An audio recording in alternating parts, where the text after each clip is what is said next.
অসুস্থ মাকে ডাক্তার দেখাতে নিয়ে যাওয়ার পথেই দুর্ঘটনায় মৃত্যু হলো ছেলের। আজ সোমবার সকালে মর্মান্তিক এই ঘটনাটি ঘটেছে পশ্চিম মেদিনীপুর জেলার দাসপুরে। জানা গেছে মৃতের নাম বিশাল দলুই, বয়স মাত্র 18 বছর। বাড়ি দাসপুর থানার অন্তর্গত ধর্মা গ্রামে। পেশায় সোনার কাজ করতেন বিশাল। তার মা অসুস্থ থাকার কারণে আজ সকালে নতুন মোটর বাইকে চাপিয়ে ডাক্তার দেখাতে যাচ্ছিলেন তিনি।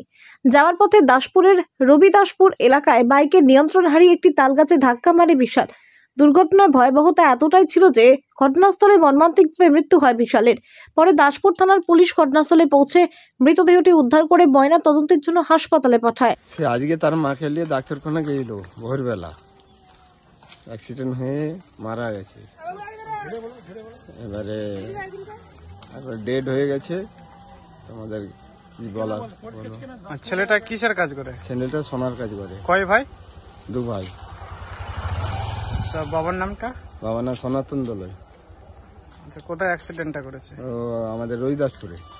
আচ্ছা, মাকে নিয়ে ডাক্তারখানা নিয়ে গেল। আচ্ছা, মা কি এখন সুস্থ আছে? মা এখন একটু সুস্থ আছে। তারকেশ্বরের সর্বপ্রথম মডিউলার ওটি যুক্ত hospital Tarakeswar Apollo multi speciality hospital. যোগাযোগ নাম্বার 03212276400 অথবা 9474147604।